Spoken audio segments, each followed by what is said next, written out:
Your local blue coal dealer presents The Shadow. These half-hour dramatizations are designed to forcibly demonstrate to old and young alike that crime does not pay. Before we present the first act of today's Shadow story, a brief reminder to you homeowners. You all know what an unpredictable month March is. The weather's blustery, bitter cold one day and mild the next. And I don't have to remind you how very dangerous those extremes of temperature are to the health of everyone in your family. Now, if you want to ensure steady, comfortable warmth inside your home and help prevent late winter colds and illness, here's what you do. Call your nearest blue coal dealer.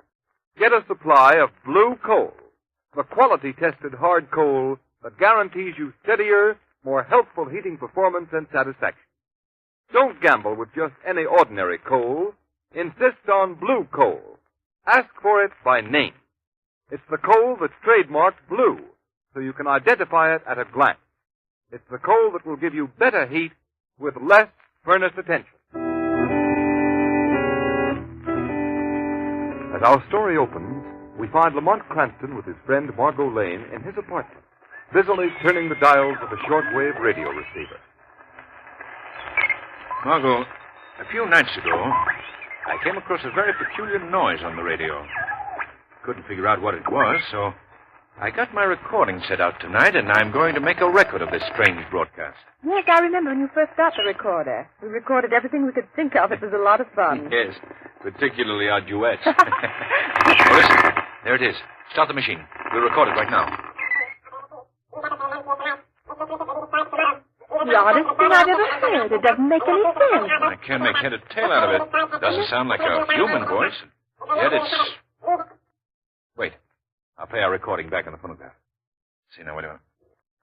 There. Can you make it play slower? We might be able to analyze it better. Oh, yes, I'll slow it down. It will not bring it down on land at Margot, it's a man's voice. Why, it's very clear when the record is played slower. What a simple trick. They've merely made a record at a slow speed and played it fast so you can't get it. But how could anyone receive the message?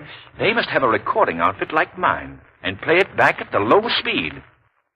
Let's listen to the record again. Yes. Yeah, just a minute, I'll start it. There's the group. Speed.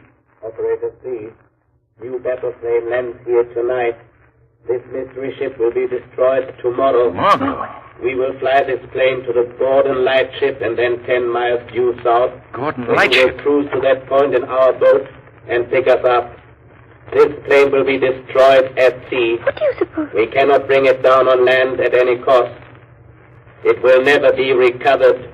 Right. We have the only existing set of plans, and the designer is dead. Operator one in command. Do you know what that means, Margot? No, I don't know. A new Army plane is due tomorrow or next day at the aerodrome. It's one of the most revolutionary inventions in the history of military aviation. Only one of these planes has been built. And not one of the men who worked on its construction was permitted to know all its secrets. And its designer is dead. Oh, I see. With this plane in the hands of an invading power, this country would be wiped out before our defenses could be mobilized. Well, tell me about it. What kind of plane is it? The plane is revolutionary in design, Margot. It's equipped with a very intricate shortwave radio control outfit. By means of this shortwave, one of the planes can control up to 50 flying bombs. Flying bombs? That's precisely what they are. Unpiloted miniature airplanes. They're extremely fast, can be directed by the mothership at any target, from a speedy bombing plane to an army tank or battleship. As far as I know, they've only built 3 or 4 of the flying bombs. We have so little to work on. What can we do? We've got to find the shortwave station that broadcast that record. But how can we ever find it? You know, Margot, the closer you get to a broadcasting station, the louder the program comes in. Yes, naturally. In my car, I have a simple device with a needle and dial that shows accurately when you're getting near a radio transmitter. With the aid of that device, Margot, we are sure to find that station.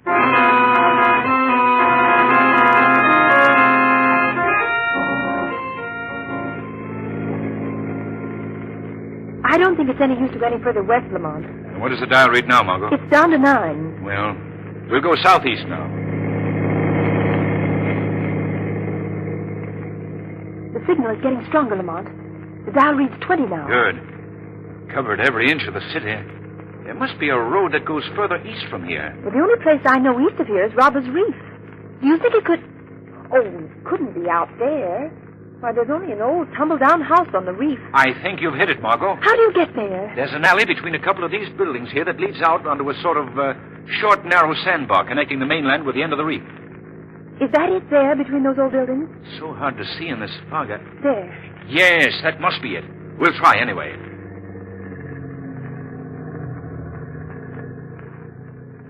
This is the gloomiest place I've ever seen. Lamont, look. The dial reads 30. Good. We're headed right.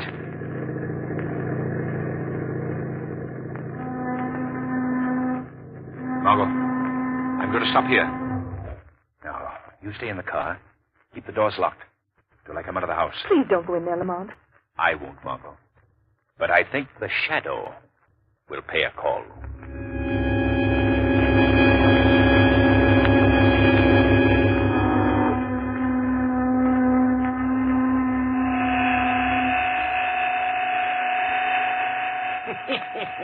That's awful funny.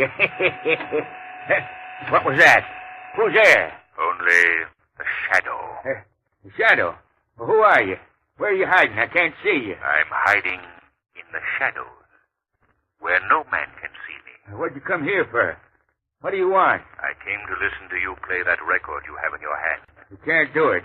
Nobody can hear these records, not even my son. Your son? Yes, this is his shortwave radio set. He lets me run it when he's at work night. Did you make these records? You think I'm crazy? Of course not. I don't even make sense. Some darn fool pays me $5 to play him on the air. He says it's just a joke, and they do sound pretty funny. Who is he? And darn if I know, he's some kind of a foreigner, comes here every so often and leaves me some more of them to play. What's your name? Joe Ryan. Of course, Joe. I knew you, and all about these records. I was just testing you. You and I are going to play a joke on our friend. I'll bring a record here in a little while, just like one of his. And I'll pay you $10 to play it in place of the one you got there. You'll think it's a great joke. $10. You're twice as much of a darn fool as he is. What do you mean? You're paying me just twice as much, that's why. The joke's on you. Yeah. You'll think it's very funny, too.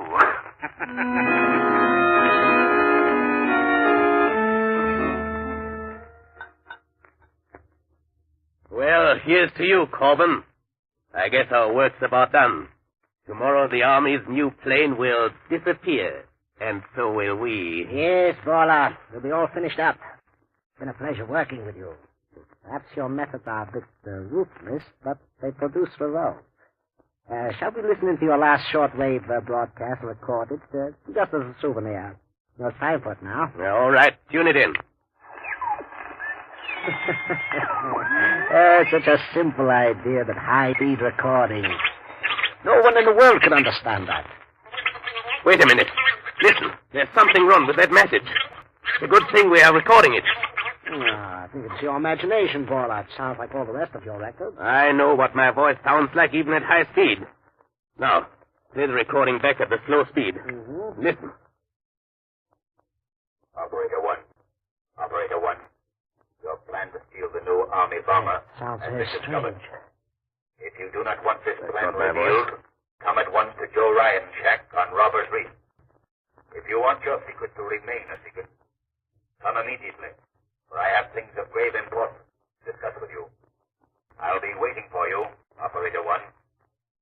This is the Shadow. The Shadow. I've heard of him. He's dangerous. Perhaps we should leave tonight, Borla. You have the only plans and the designer's dead. Let's leave at once. Fool, we have yet to destroy the plane. Besides, Corbin, the Shadow knows too much. Balla will teach him a lesson he has long needed. Balla will teach him not to meddle with affairs of importance. Let's go at once.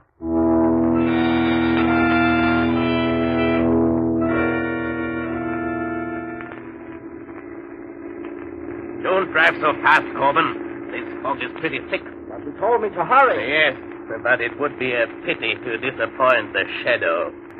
Put out your headlights, Corbin. We turn on to Robbers Reef here. All right. Drive slower, you fool. I'm just barely creeping. No, we can't take any chance on any accident now. Look, what's that? Right ahead of us. It's a car with no lights. Coming in from Robbers Reef. It must be the Shadow. Quick, Corbin, steer out of its way. I can't without going into the bay. It's going to hit us. Look out! Are you all right? Yes. Fortunately, we're both going very slowly. Somebody getting out of that car. Stop where you are before I shoot. Corbin, flash a light on his face. It's a woman. I thought it was our friend, the Shadow. What are you doing out here, young lady? I lost my way. And why are you driving without lights? Well, I thought I could see better that way in the fog. I don't believe you. Corbin, look in the car and see if there's anyone else. Perhaps you brought someone out to Robbers Reef. Young I lady, don't know what you're talking about. I tell you, I lost my way. Well, we'll soon find out. You are coming with me. No one else in the car, Balla. Good, Corbin. I'm sure there's nothing the matter with the cars. Drive hers into the water, then bring ours to Joe Ryan's shack. The young lady and I are going to walk, unless she is foolish and tries to run away.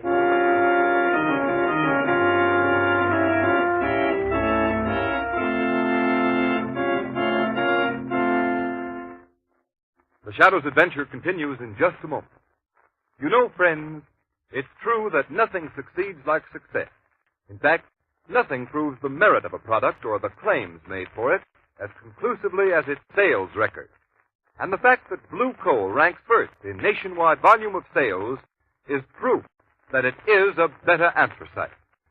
Countless thousands of you homeowners here and in communities the nation over have made that record possible. You've tried Blue Coal. You've compared it with other fuels. And you've kept Blue Coal's top-ranking position unchallenged throughout the year. Now there's a real treat ahead for you homeowners who haven't yet tried Blue Coal.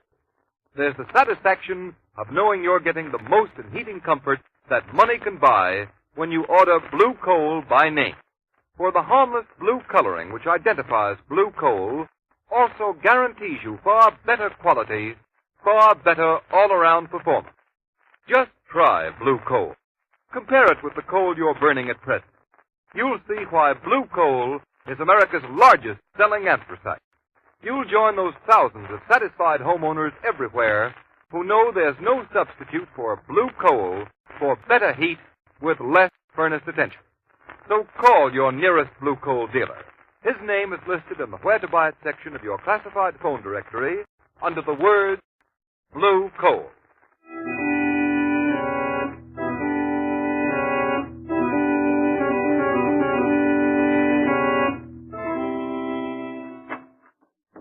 Step in there, young lady. What? Oh, it's you, mister. Hey, did you hear it? Did you hear the funny record? Yes, very funny. Where's the Shadow? I don't know where he is. Said he was a friend of yours. He is a great friend of mine. I'd like to see him. You can't see him, because even when he's here, he isn't. He just talks to you. You're a fool, old man. Now, young lady, suppose you tell us what you know about the Shadow. Shadow? Don't pretend that you don't know him. You brought him here. All right, you, Corbin. Yes, Balla. Take that piece of rope and tie the old man up. Hey, what for? I ain't done nothing. I just did what you told me to. Honest, I did. Shut up. Tie him well. No, you don't, young lady. Stay away from that door. Oh, me. Here, Corbin, give me a hand. The young lady doesn't want to stay here. Tie her up, too. That's it. Tie her to this chair. Fine. Now we will see. What hit me? Balla, did you do that? You may thank the Shadow, Corbin. The Shadow. I can't see you. Where are you? You hear where my voice comes from, don't you? That's all I wanted to hear. I guess the last laugh belongs to Baller. It was too easy. Come, Corbin. We must get to the aerodrome. We have work to do. Come, Corbin. Hurry, hurry.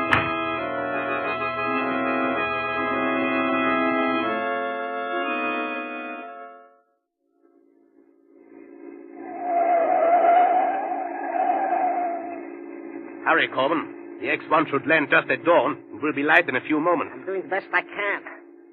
I'm still worried about the girl and the old man back on Robbers Reef. You should have gotten rid of them. As soon as I leave you at the airport, I will go back and close their mouths forever. Leave me at the airport? Certainly, Corbin. You're a pilot. It's up to you to fly the army ship out to sea alone and bury it. Yes, but suppose something happens when I get out over the ocean. Suppose they don't pick me up. This is dangerous, Paula. Ah, your strong suit is not courage, Corbin. But don't worry. You will be picked up, as will I. The rest of our operatives are waiting even now on the boat, 10 miles south of the Gordon Lightship. Do you still have the plans for the plane with you? Those plans have not been out of my sight since the day I got them. There's the entrance to the airport directly ahead. What do you plan to do, Paula? Simply this. The flight of this new plane has been veiled in greatest secrecy. There will be but one guard at the airport to meet us. Huh? You and I represent ourselves as inspectors from the War Department. Once we get aboard the plane, it is simple. We'll overcome the pilot and anyone else on board, and the rest will be up to you. Here. You can stop right here now. Look, Paula. Look, there she is now. She's just landed. And look right behind her. There are the 3 flying bombs coming in perfect formation. Come. Let's get over to the plane. Sorry, sir. No one's permitted on this field. Oh, I'm Harry Johnson from the War Department, and this is Mr. Andrews, my assistant. We have been sent out to check the landing of the new plane. Do you have any identification? Identification? Why, the best in the world. Look, here are the plans for that ship. Is that good enough identification? Well, it sure is.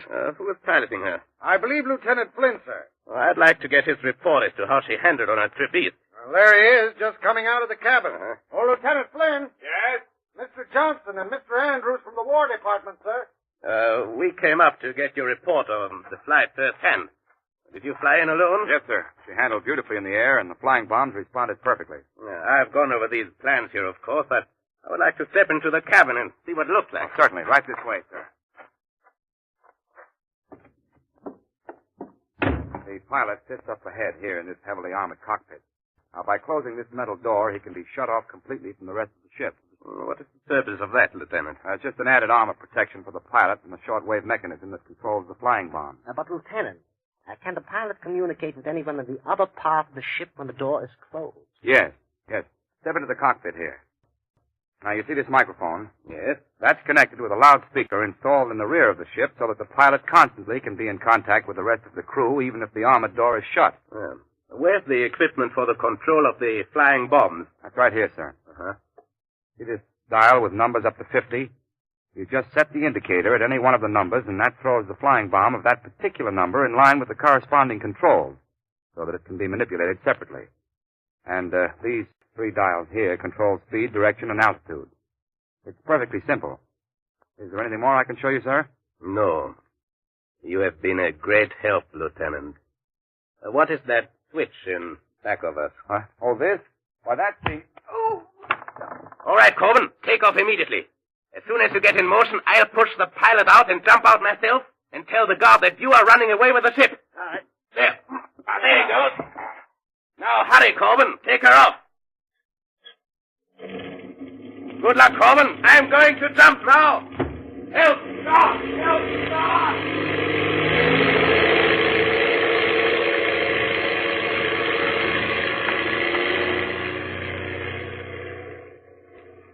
Well, Corbin, your plan has worked perfectly.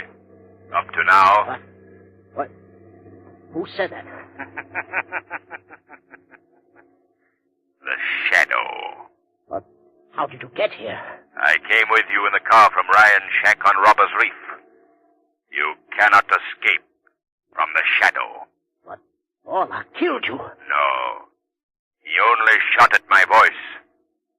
Where are you now? I am in the shadows of a cabin in back of you, but I can see you well enough to shoot you if you don't bring this plane down immediately. No, don't shoot.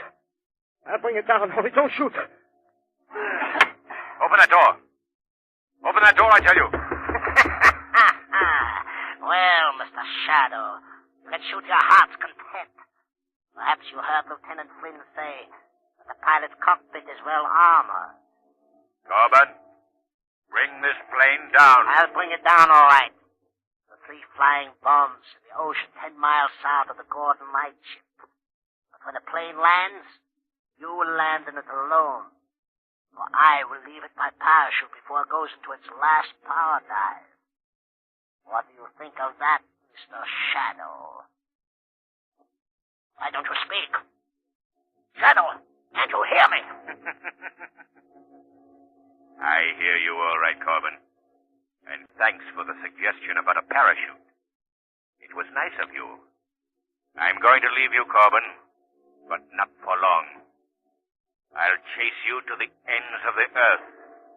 You'll never get away. Goodbye, Corbin.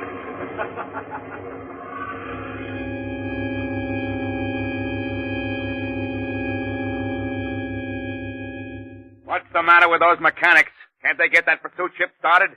Look at that plane gain altitude. Take it easy, Lieutenant Flynn. Mechanics are warming it up as fast as they can. How's How's your head?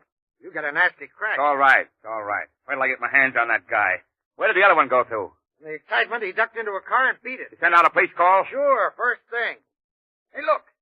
Look. Someone just bailed out of the ship. Well, that's funny. The parachute's opening, but I can't see anybody. That's the darndest thing I ever saw in my life. Look, the number 1 flying bomb is diving for the parachute. Will it explode if it hits the parachute? Once the firing mechanism is released, it'll go off if it hits anything. Oh, my Lord. You just missed the parachute. And it's diving. It's diving straight towards us. It's out of control. Quick, lights out of the ground. Take off. You all right? Yeah. Yeah, but boy, I'd hate to be any closer. What happened to that parachute? It came down right in back of us. But I still can't see anyone. Well, I can't stop now. I gotta take off and force that guy down.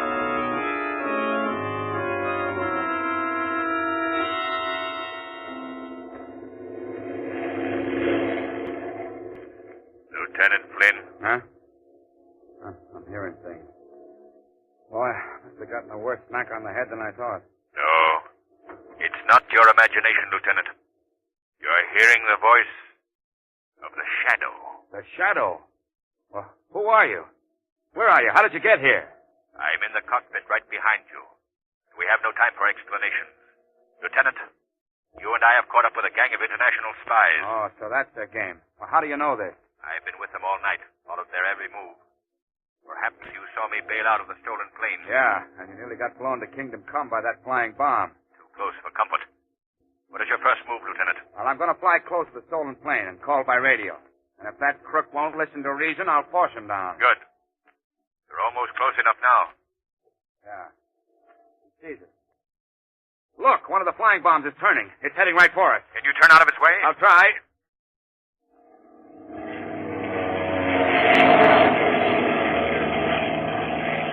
Those things are too fast. They can turn on a dime. Look at that thing fly. Your only chance is to shoot it down. Can you hit it? I've got to. Good shooting, Lieutenant. My lord. Look, that madman has released the one remaining bomb. Yes. It's right behind us. Our only chance is to put this plane into a power dive. Here goes.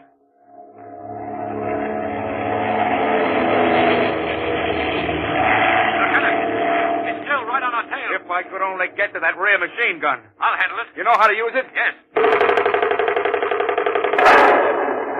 You got it. You got it, Shadow. Wow, that was close. Now I think Corbin will listen to reason.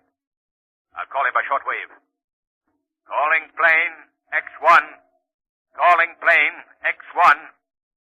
Corbin, this is your last warning. Land that plane. No, don't shoot me down. Don't shoot. I'll land the plane. Only don't shoot. Turn immediately and go back to the airport. All right. I'm turning. Boy, That's a good day's work finished. For you, but not for me. Now, what do you mean, Shadow? There are several things left undone. The Coast Guard must be instructed to pick up a boat 10 miles south of Gordon Light. There's Baller's operatives on board. Oh, we can do that right now. As soon as we see Corbin safely landed in the hands of the guards, you must fly me to Robbers Reef.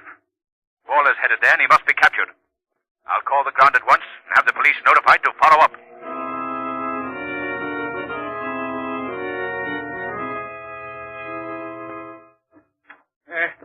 Who's there? Paula, what do you want? What are you doing here? Well, I'm glad to see my little birds have not flown. And now, young lady, there are a few questions I would like to ask you. Can't you loosen these ropes a little? They're cutting my arms. In a few minutes, they won't hurt your arms anymore. Nothing will hurt you anymore. Was that a boat or did a plane land here? Plane? You couldn't land a plane on Robbers Reef. Say, mister, when are you going to untie me? I'm not going to untie you. I'm going to kill you. Me? I ain't done nothing. What you want to kill me for? I only did what you told me. You fiend. You are the only one left, young lady. The shadow is dead, and you... Who's there? Who closed that door? The shadow. But the shadow is dead. No, Baller, the shadow is not dead. Put that gun away. I showed you once that you could not shoot a voice. No, but I can shoot a very lovely young lady, Shadow. And I don't think you'd care for that. I'm going out this door, and I'm going to shut it after me. If it opens, I shoot. And if I don't hit you, Shadow, I'm going to kill this girl. You can't stop Baller. No one can stop Baller. But the police, I'll shoot them like dogs. I'll kill every one of them. I'll kill... They got her. You all right, Margot? Yes, Lamont. Here, I'll cut these ropes. We have to get out of here. Thank you, Lamont. Well, Margot, they've killed Baller. I hate to see any man die by violence.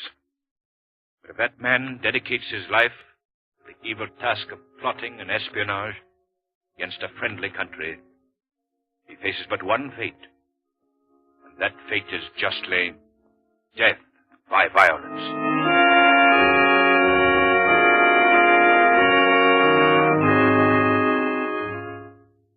And now here's John Barclay, Blue Coal's heating expert. Thank you, Ken Roberts, and good afternoon, everyone. I think it's a fact that of all things a man owns and operates, he knows less about his furnace than anything else. Now, the weather this time of year, as Ken Roberts said earlier in the program, is particularly treacherous. You've got to pay strict attention to the control of your fire and your furnace dampers to keep the house from becoming chilled off or suddenly overheated as the temperature falls and rises outside. So if you have any question in your mind about damper control, or if you want to be sure you're operating your furnace in the most efficient and most economical manner, here's what I suggest you do. Call your nearest Blue Coal dealer. Ask him to send a John Barclay serviceman to check up on your furnace. John Barclay men are trained heating experts. They can show you how to get the best possible heating results. And there's absolutely no charge or obligation of any sort for their advice. Always feel free to call on your Blue Coal dealer. I thank you. Today's program is based on a story copyrighted by the Shadow magazine. All the characters and all the places named are fictitious. Any similarity to persons living or dead is purely coincidental. Shadow magazine is now on sale at your local newsstand.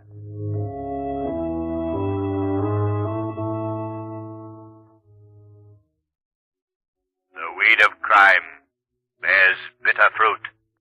Crime does not pay. The shadow knows.